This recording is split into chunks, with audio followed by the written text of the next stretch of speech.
Yeah. Hi, everyone. Thank you for joining us for this talk.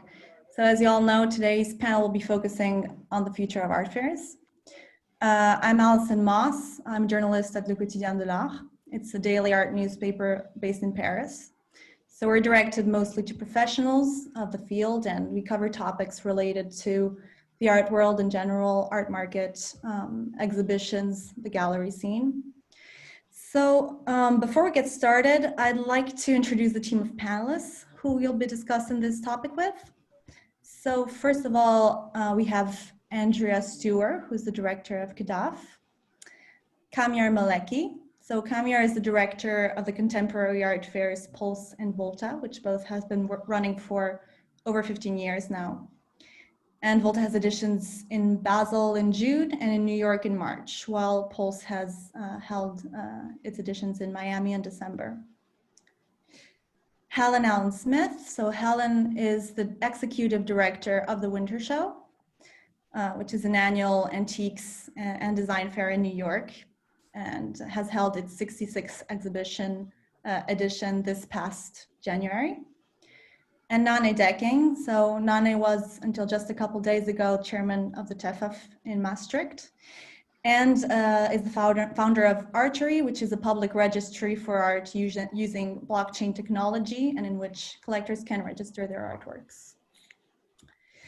So as I was mentioning, today's discussion will be centered on the future of art fairs, and it's a particularly relevant topic given the current context we're in, and with the health crisis we're living in and we're going through, and in which fairs have been forced to completely rethink their model, often by going online. So going online has shown its virtues as well as its flaws. As virtues, obviously, we've seen its virtues for sustainability issues, which was a big issue beforehand, before any of this happened.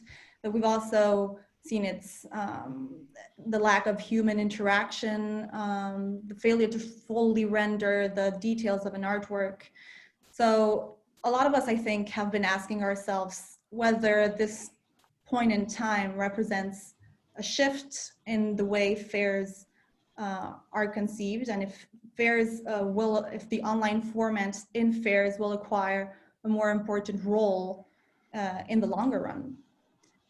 So even before any of this happened, online sales were already on the rise.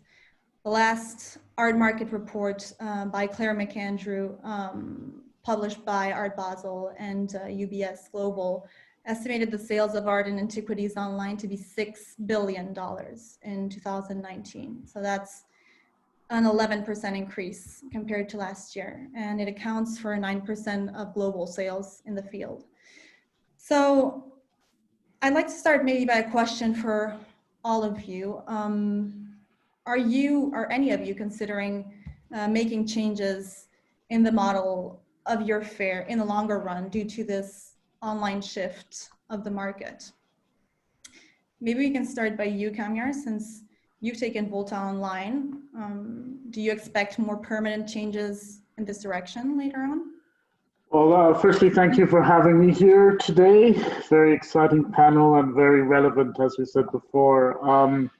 Yes, you know, as a fair, fair model and a fair director, I always will try to push the physical model itself. But in the crisis and in the times that we're living in right now, the virtual world has certainly, we've seen a flourish of virtual models being developed right now.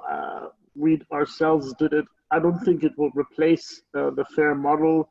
It will always enhance it. And so far, the models that we've seen have been there to, how do you put it, to sort of compensate for a canceled fair. We haven't seen a fully fledged online model. I mean, maybe yourselves is the first real online model of a fair that has been designated to be online and not as a compensation for canceled fairs. So I think it will always be there. I think the more and more time we have, it will get developed further, and we will see more and more models pop up. Helen, maybe you'd like to jump in. on this? Yeah, absolutely. I think the Winter Show is America's oldest or longest running art, antiques, and design fair, and moving it from an in-person to online is something that we are exploring as an add-on. I think that what's happened with COVID is that we've all been pushed. The art market has been kind of the last really to fully adapt online, the way that we have, the way the music industry has, or the way other industries have. So I think that we're planning on doing an online fair in conjunction with the Winter Show for 2020, and are looking at that as an ongoing model. I am hoping that we will have the show in 2020. I think we're looking at obviously new cases arising in Beijing, and obviously spiking across the US. So we'll take safety measures into account. But I think the online model is great for helping very established shows to gain new audiences, and only adds to it. I don't think that it is a replacement, and I think that you will find that the purchasers are greatly different between the online and the in-person models.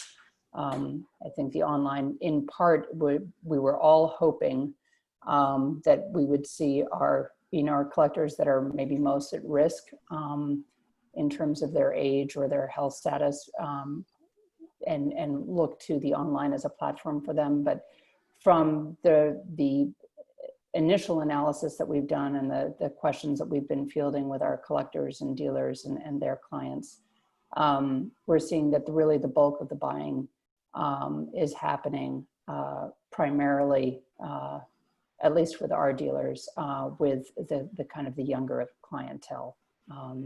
So kind of the 45, 50 and under. But we'll see how that develops over the next few months.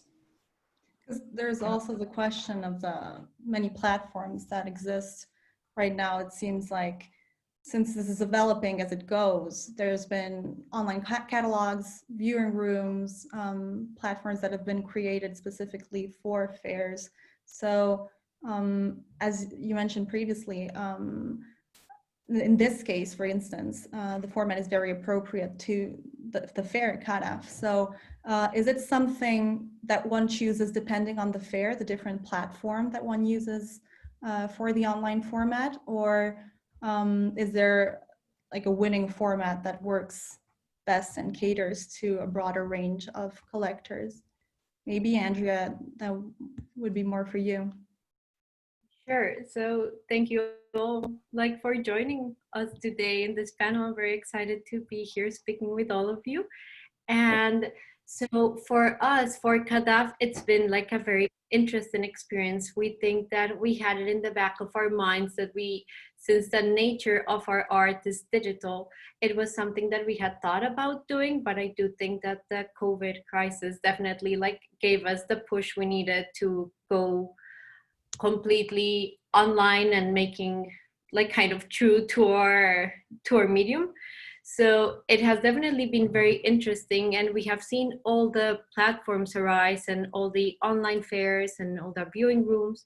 And I think that for the art market, it's something that is very interesting. I don't think that nothing can replace a physical experience.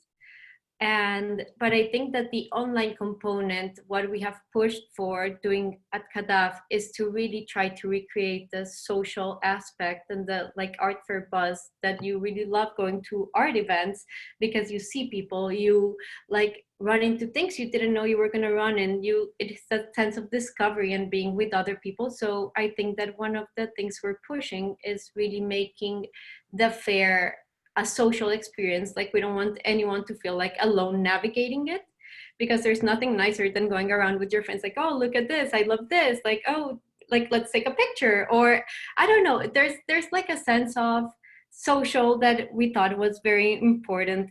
And I think that as more online, as the market keeps on adopting seeing art online, it will definitely be a big change, and it will bring a lot of like new challenges, but also a lot of positive things. I think that it's definitely a step that the art market had been wanting to take and hadn't been like forced to take. So yeah, I think it's going to be an interesting time. Mm-hmm. And also the question that you were mentioning before, Helen, about it catering more towards young collectors. Online has had this reputation to work more towards a younger audience. Does that maybe favor more kind of a type of fair that is more oriented towards a younger type of collector that would maybe focus on smaller prices or younger artists? I think, I mean, Nanne will be able to kind of weigh in about TEFAF and everything. I think that what's different for TEFAF and for the winter show versus CADAF or VOLTA, or that with TEFAF and with the winter show, you're dealing not only with paintings and not just contemporary, but with artworks that span 5,000 to 7,000 years. So antiquities up through the present day. Both of the shows that Nanne was chairman of and that I run are vetted by independent experts. So I think the difference is buying paintings and flat work online. From what I have read and from what I have understood from the research that's been done, is an easier in than perhaps buying an 18th century console, because there are so many nuances that are difficult to understand when you can't actually physically see, touch, and examine the work. I don't know if Nanne would be in agreement with me. I would love to add to that, Helen. Thank you, of course, Alison, for inviting me. But Helen is so right. By the way, we all agree that the actual art fair with people present is, of course, what we prefer. And it's devastating that we're not able to do that, of course. Then next to that, I always said, an art fair is the ultimate answer of the trade to an auction dynamic. You can create a pressured environment, and during a pressured environment, which you automatically have during an auction, because you better be there and you raise your hands, otherwise you will miss the piece. But the more people you have in the building, the more people show interest in actual pieces, the more pressured the environment is. And we're going to miss that. And that's what we need to replicate as good as we can. I think Andrea with CADAF is the best example in how important such a pressured environment is, because the fact that you actually created a physical fair for digital art means that you also wanted to have that dynamic taking place even with digital art. But Helen and Kamiar and I, we have, well, in my previous job as the chairman of TEFAF, we have to cater not only to clients, we primarily cater to our dealer community. Those are our clients, and they all have different ideas about what kind of digital presence do you want. And it can be easier when you're Basel and you only have galleries representing contemporary artists, but there's a completely different dynamic between the different dealer communities. And that's a very fine line that you have to, it's a balancing act to do that right. It's definitely not easy. But when Helen brought up vetting, I think that's something that makes you stand out as an art fair, that you have vetting procedures and that you have independent scholars looking at art. And I actually believe that's something that we need to try to replicate as well, because that's the added value of showing at the winter show or showing at TEFAF, is that you can tell your clients, we had an independent vetting committee, so it's not only me telling you something about this artwork, more people have seen it. And that's something that at TEFAF they're looking at is, the vetting procedures are so important. How can you actually continue vetting with having maybe one person from the vetting committee actually seeing the piece and share the information about the piece with other people, and that you bring online? Because there are so many other elements that are complex or people have different opinions about. I actually believe if you look at what's really the strength of your fair and you find a digital way to communicate that with your stakeholders and with your clients, that could actually be a real added value to an online platform. I agree, and I think that it's so interesting. My team, we're all looking at all the shows that are online right now and kind of visiting them, visiting our colleagues and our friends, and seeing how you communicate. And I think the biggest, I guess, roadblock, I would say, not a roadblock, but the biggest hurdle that I've found is that people don't really have the opportunity to communicate. And I think that's going to change very soon. I think that this was something that was thrust upon, the fair organizers to adapt very quickly. And I think that through, through ingenuity, I mean, the art world is one of the oldest professions, right?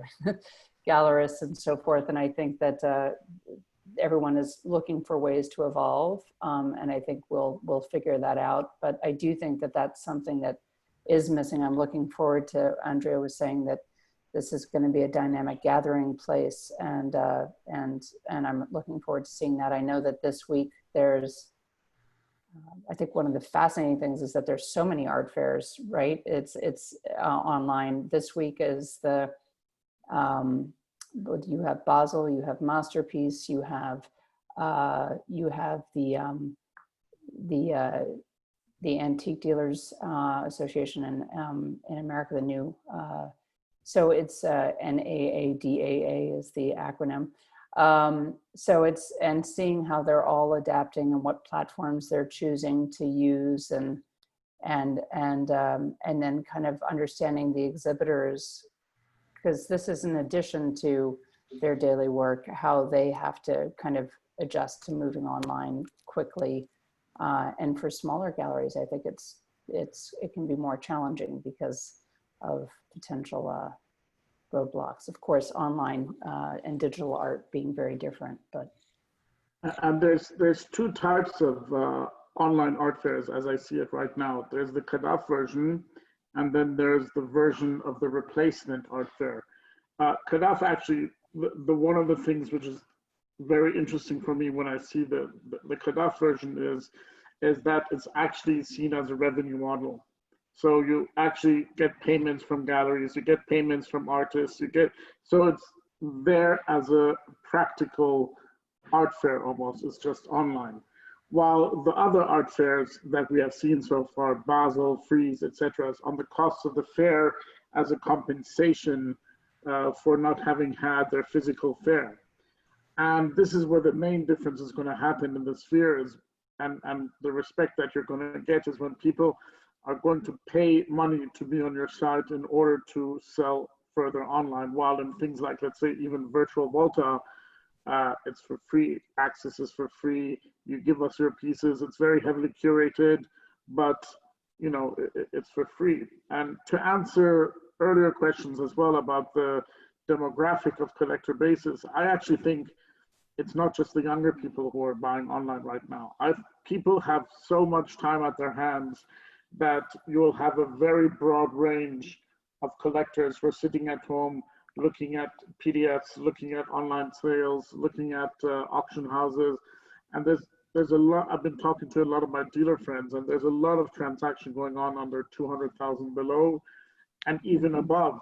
And for Helen's purpose as well, there's you're right, it's about the vetting.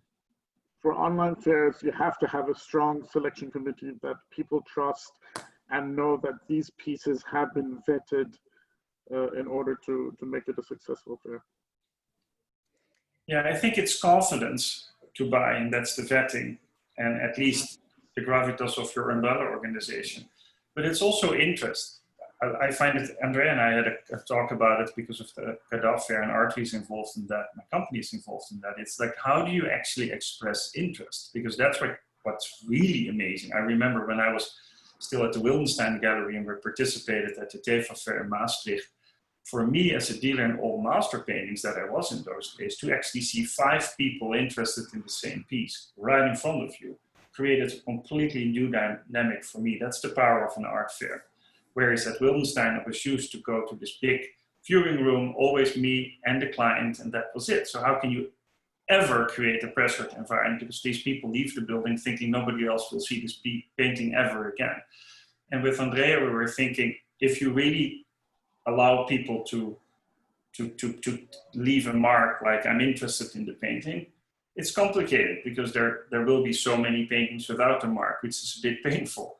But maybe you could have an engagement of people saying, I like this, or leave a note, etc. Because it's the replication of that to show that that you're not the only one looking at something, which is always tough when you're online. You know, when you buy different products online, whether it's an airline ticket or a shirt, you always see that they create this pressured environment for you.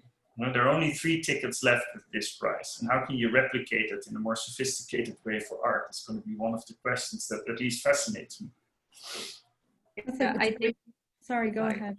Sure, no, I was just saying that when we started going, because at first, for us, I like how Cam puts it, that there's 2 different types of these models. And I think that for us, how it worked is that we were planning to have our physical art fair and we had to switch gears really quick. And we were planning for CADAF Paris.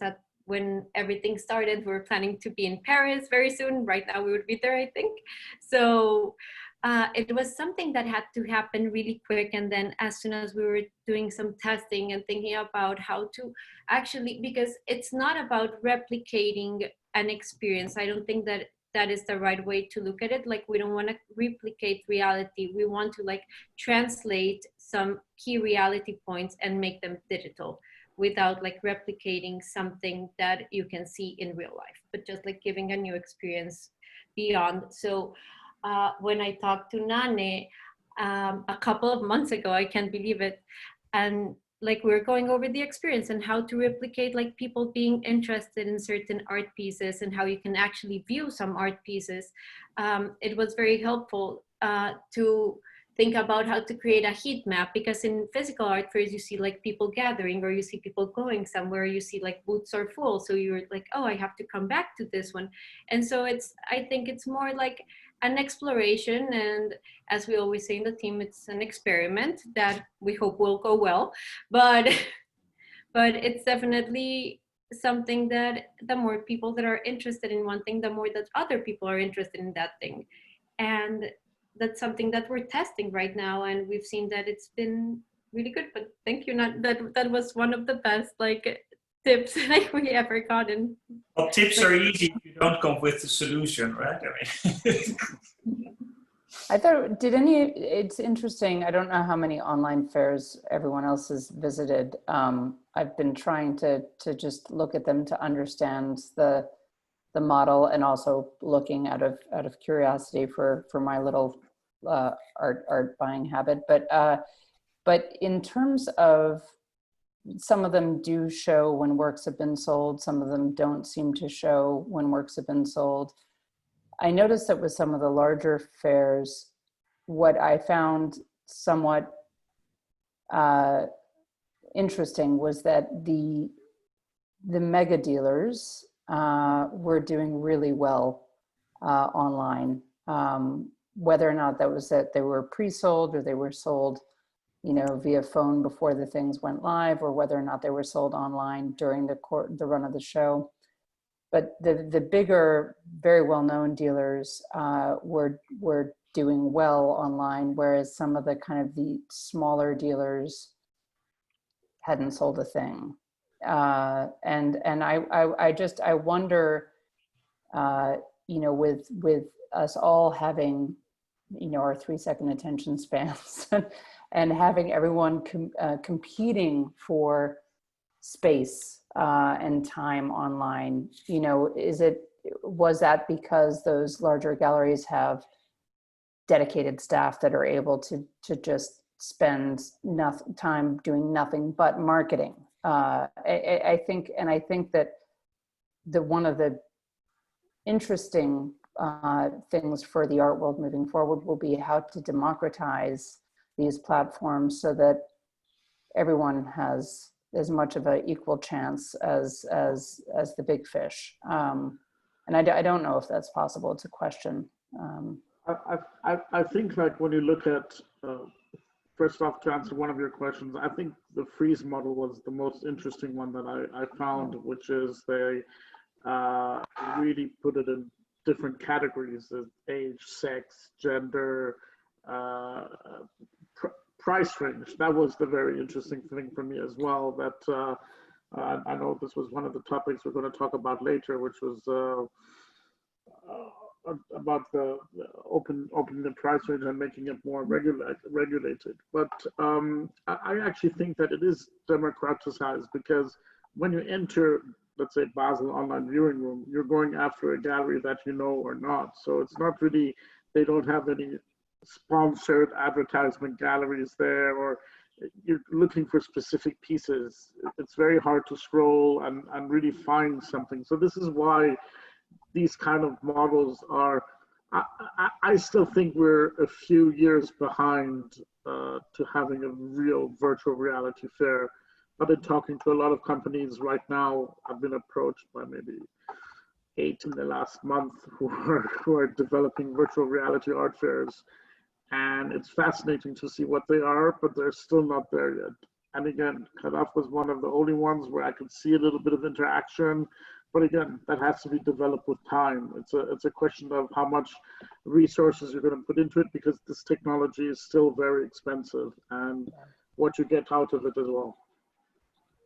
I think that's, you touched on a great point, because what these platforms have entailed is also more transparency in general by displaying the price range, or just applying the whole internet retail model that we've come to get used to while we're surfing on the internet. So that's in complete opposition with what Nanne was mentioning earlier about this kind of more exclusive feel that one gets in an art fair due to the opacity in some sort of way of price ranges, having to inquire, people being, several people being interested in the same piece, and all of that, the whole dynamic that goes with that. So that's a great question, actually, because one would wonder if fairs would later on come to apply this in the physical realm as well, and if that would completely change the dynamics that we've come to know in art fairs and make them more horizontal and transparent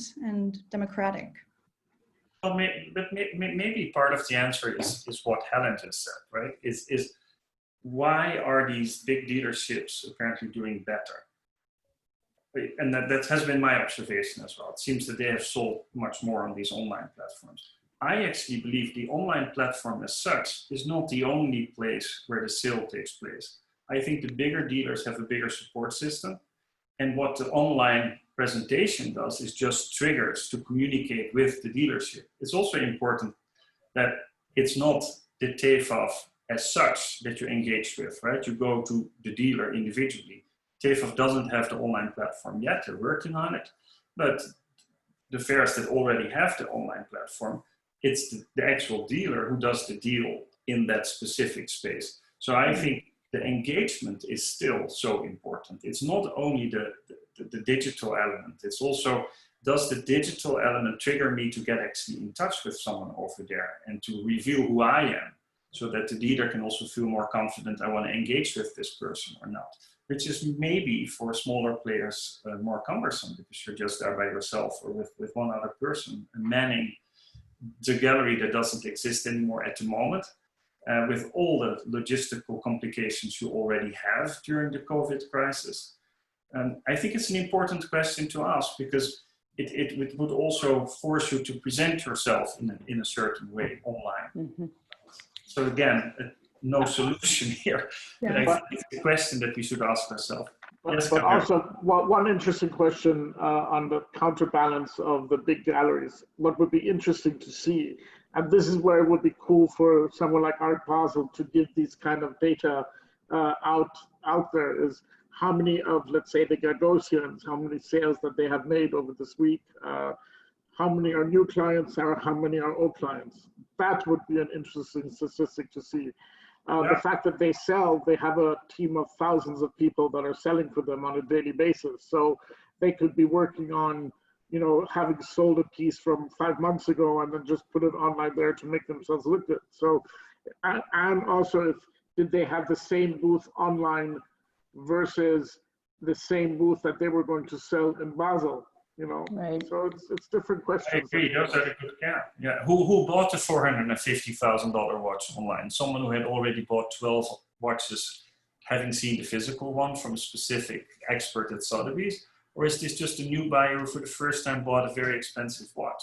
Those are, it's indeed important.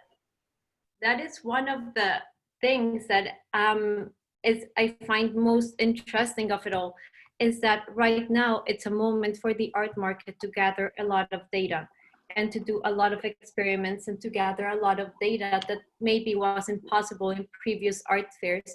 And I think it's important to start like taking all this data in to see like how we can really democratize this kind of platforms, and like seeing how really we can focus and where the attention is needed in some places, because like transparency does go up, but at the same time there's a lot of experiments to be made still, like going forward. This is just the first time we've all been forced to like go online. So I think it's important like to push that data gathering, like what are people seeing, what are people liking, like how are galleries feeling, what is missing, and really like start pushing that to the point where we can make use of the situation for future physical, online, just about anything, and really get to know the people that attend the fairs. Well, I think with the kind of art you're in CADAF are dealing with, that would make a lot of sense. But I think in my old responsibility and the responsibility of the two other people responsible for an art fair, I think we should really listen carefully to the dealers. How do they enjoy the experience online? And what I've heard from many dealers who we have in the TEFAF community also participate in Basel, they were not that happy with the Basel online experience for a very specific reason. It doesn't replicate the way they engage with people. So they're not comfortable in showing their entire inventory in one virtual booth, because then you get a lot of intermediates asking questions. The actual end client was usually not engaging with them. And if you hear that, you have to think, how do we replicate the dealer experience online by maybe creating, I remember vividly when I worked at Wildenstein on the ground floor, we had the works that were sort of accessible, and then you could engage with someone. You got a sense if someone likes a Marquet, maybe that person also likes a Monet, and you bring them upstairs when you have the confidence that you're dealing with an actual person who could buy an artwork. And I'm always fascinated by how can you replicate in a digital way what's actually existing already. And in every other product, they're so good at it, no? If you buy a ticket online or buy shoes online, they really looked carefully at what actually happened in those stores or at the desk when people buy a ticket. And I actually think that it would be very helpful for art fairs to create a hurdle somewhere or a buffer. Here you need to actually give all your information if you want to go further and see more art. And that's maybe even where also the engagement of the vetting committee starts. You know, now we're dealing with serious people. Now you can get serious information. Which the beauty of your art, Andrea, is that everything is out there. It's completely transparent. The artwork is transparent. The moment of creation is transparent, which I love. You know, I'm a big fan of digital art, but it's slightly more complex with other forms of art. Of course, no, I can just imagine like it definitely is very different depending on the type of art and the type of audience, and it really varies. And I agree with you completely that it is, for us, it's a little bit easier than for people dealing with physical objects. Well, you have different challenges. You have to find a new audience for a new kind of art, which is great. I mean, you know, we all have our own challenges. Well, the thing is that in your case, the format is very adapted to the pieces, as we were mentioning before.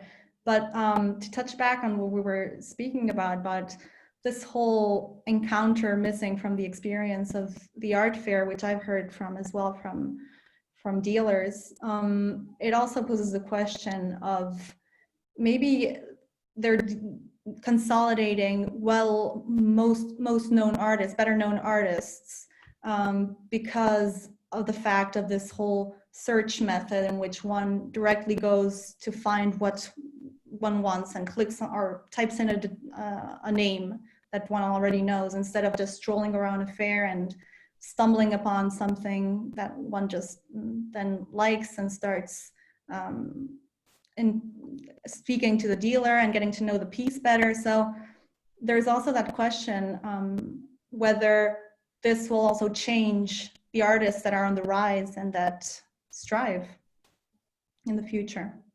I think I view the online art process a little bit the way I view the online news process, right? When you're reading articles online, your computer or the algorithms, they kind of understand what you're looking at, and then you keep getting fed that information over and over and over again.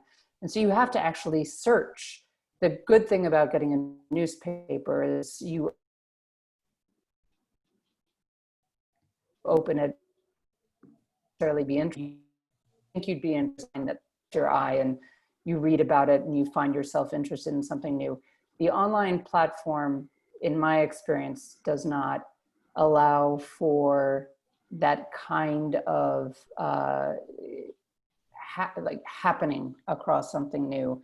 I know one of the things, and I don't know, Cam, if you're doing this for VOLTA, or Nanne, if TEFAF in their exploration is doing it, but we're thinking of just trying to limit the number of works that are shown online to try to not have this become an endless rabbit hole, and really focusing on a few key pieces, and talking with the dealers about that. We've been doing a lot of research, a lot of questionnaires, a lot of feedback, to really understand what people want to see online and how they're engaging with it and what they like about, you know, anything, whether or not, I find that a lot of people still seem to be buying from Instagram, and that has been a really successful platform for galleries in terms of attracting audiences. So does that mean that the art fair should then have some platform on the social media? I mean, outside of their general social media, is there a way to kind of make the fair element more active online? So I think there's a lot, as Cam was saying, and as Nanne has shown with his with Artery, there's a lot of room for growth in the online platforms, and how we engage with art, and then how we engage new audiences. How interesting Instagram you mentioned, right? Mm. And because it's a story, they managed to create a story about an artwork, and basically every online platform of the art fairs are so completely boring. It's just, there's no interaction possible. It's just an image of the artwork and the information you can click. Whereas with Freudian slip, with Instagram, you're sucked into the story. And you can do that online as well with when you're a gallery. You can immediately, and of course House and Weird has that. You have nice additional information about these artworks. But the better the story, the more compelling it gets. And since the dealer is not there anyway to tell you the story, the artwork has to tell its own story in a way, or someone should do the narration here, right? And that's tough, but it's doable.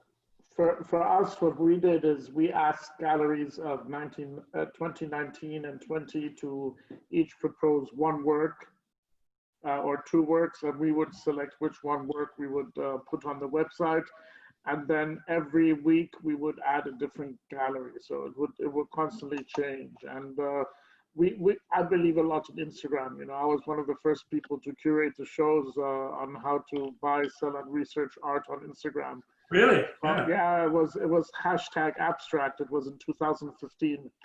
I curated the first show after Richard Prince, when he did those shots from Instagram onto a canvas. You know, I believe in Instagram. I believe in selling art online.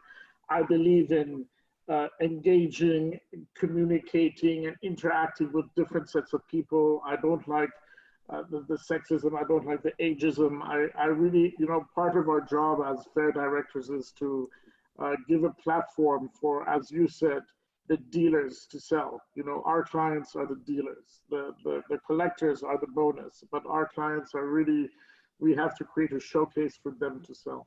You know?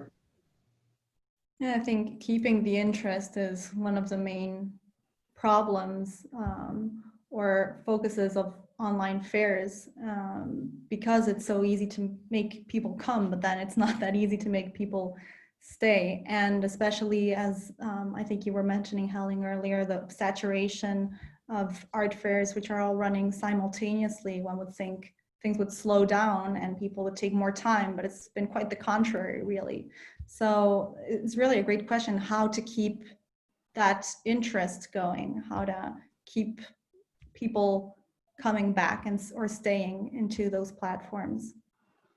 There was an interesting article that hit my inbox this morning, right as we were preparing to come online, and I found the question posed quite fascinating, which is, in a world where we've all moved digitally, and most of our communications are happening on our screens, you know, we're becoming more hypersensitized and aware of what matters to us and what doesn't, of how we want to spend our time and how we don't want to spend our time, and where we want to kind of explore, go more and explore more, and where we feel that maybe we need to take a step back from something else. And you know, whether it's personal relationships, right, with your Zoom calls with your friends, or whether it's work meetings, or board meetings, or online art fairs, or social media,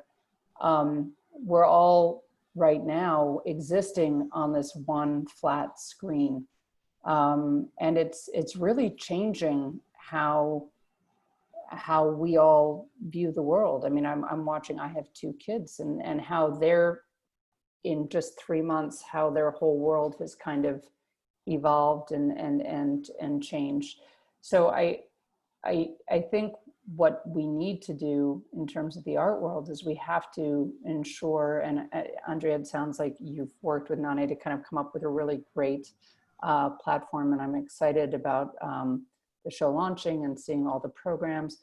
But I think one of the things that's really important is that we provide unique content and content that resonates with your audience. And whether that's knowing who your audience is, or figuring out who you want your audience to be, and then developing programming to get that audience. I think it's a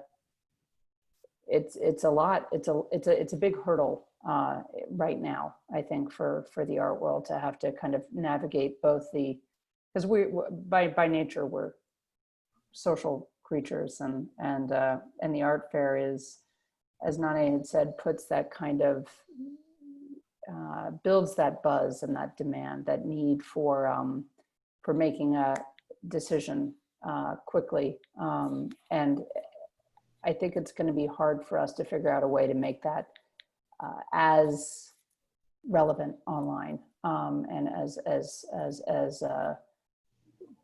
not to replicate.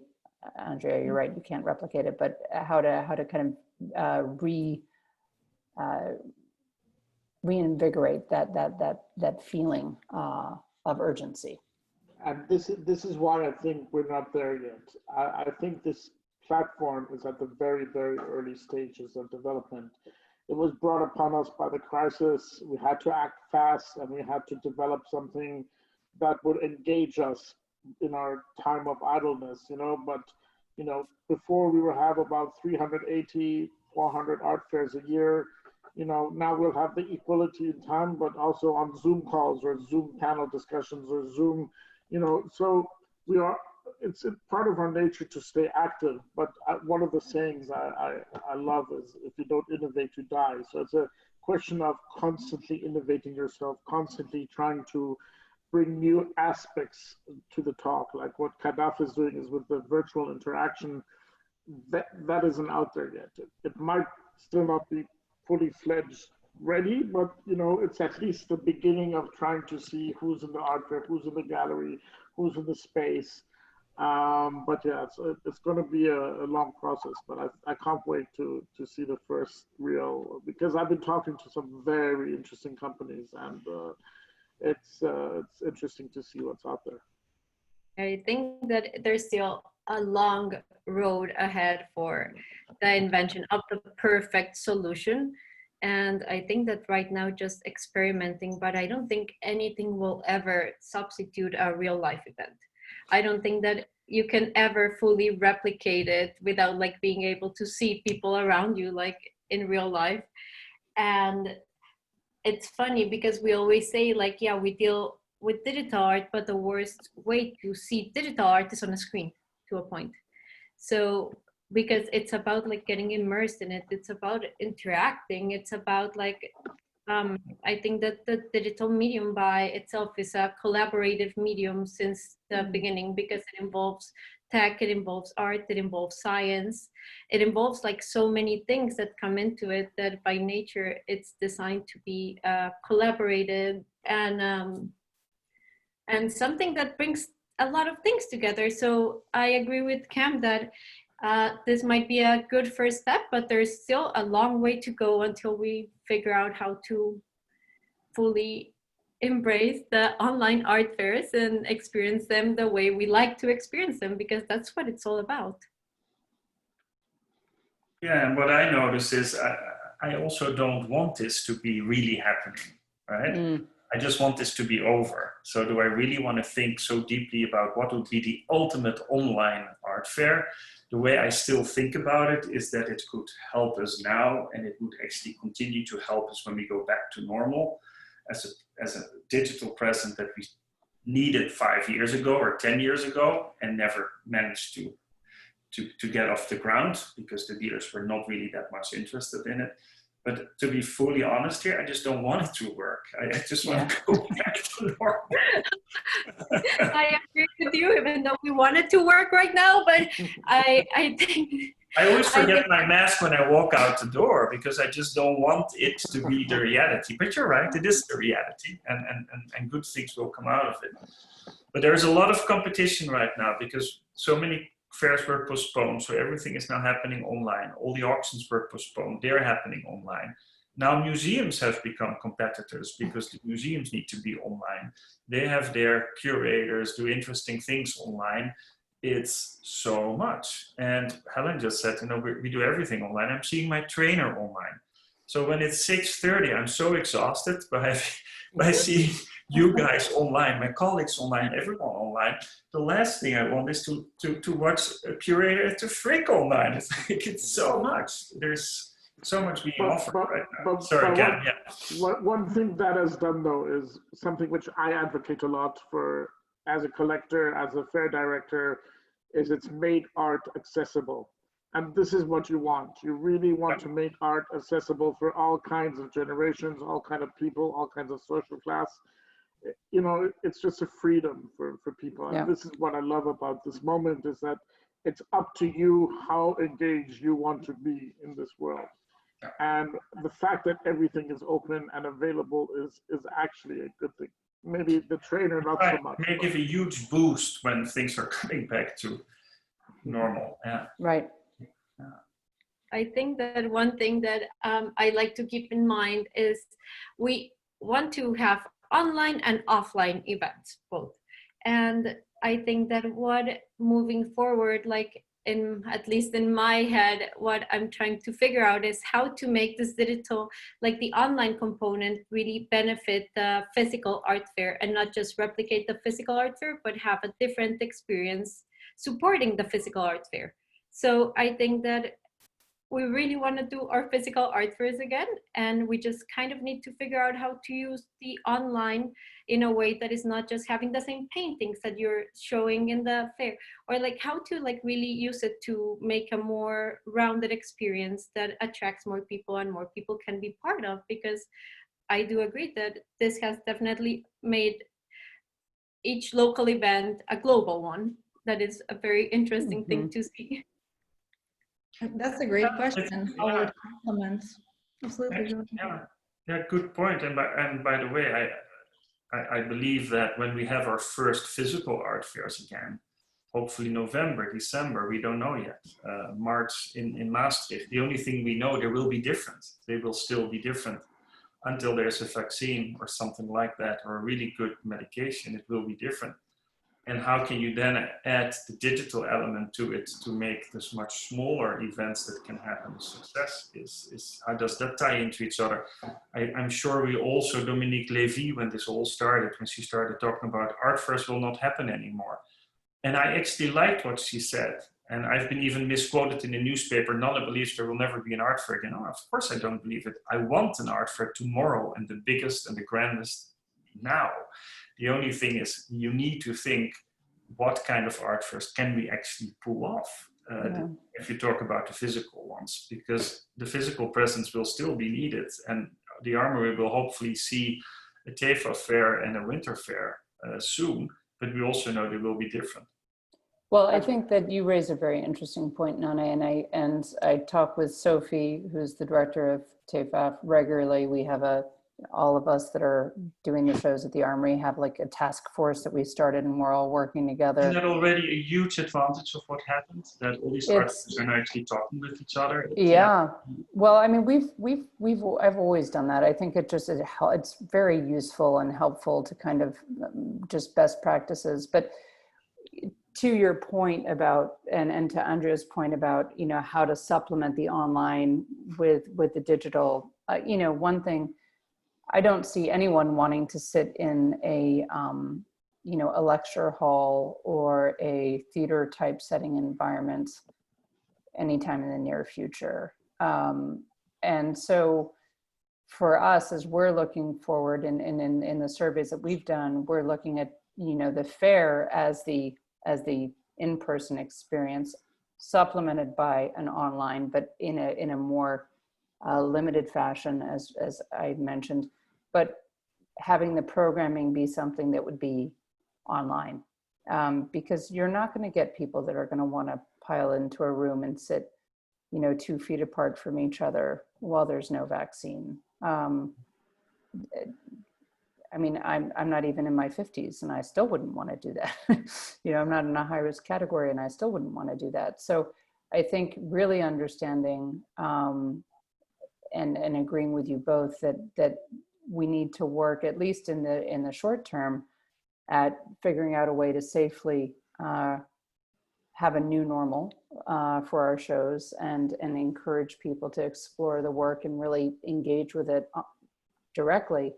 And then using the online to maybe do highlights and to kind of further your audience and your mission. And I think that's going to be the way that we're going to move forward. And then hopefully technology will catch up with the ideas that we have, and we'll be able to help recreate.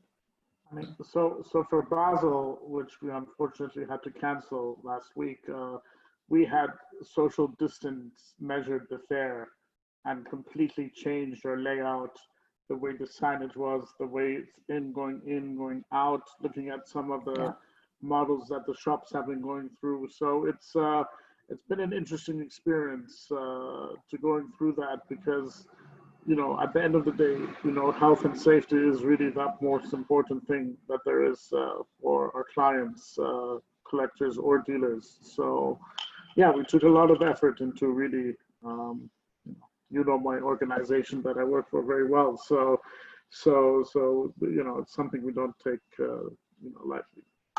Yeah.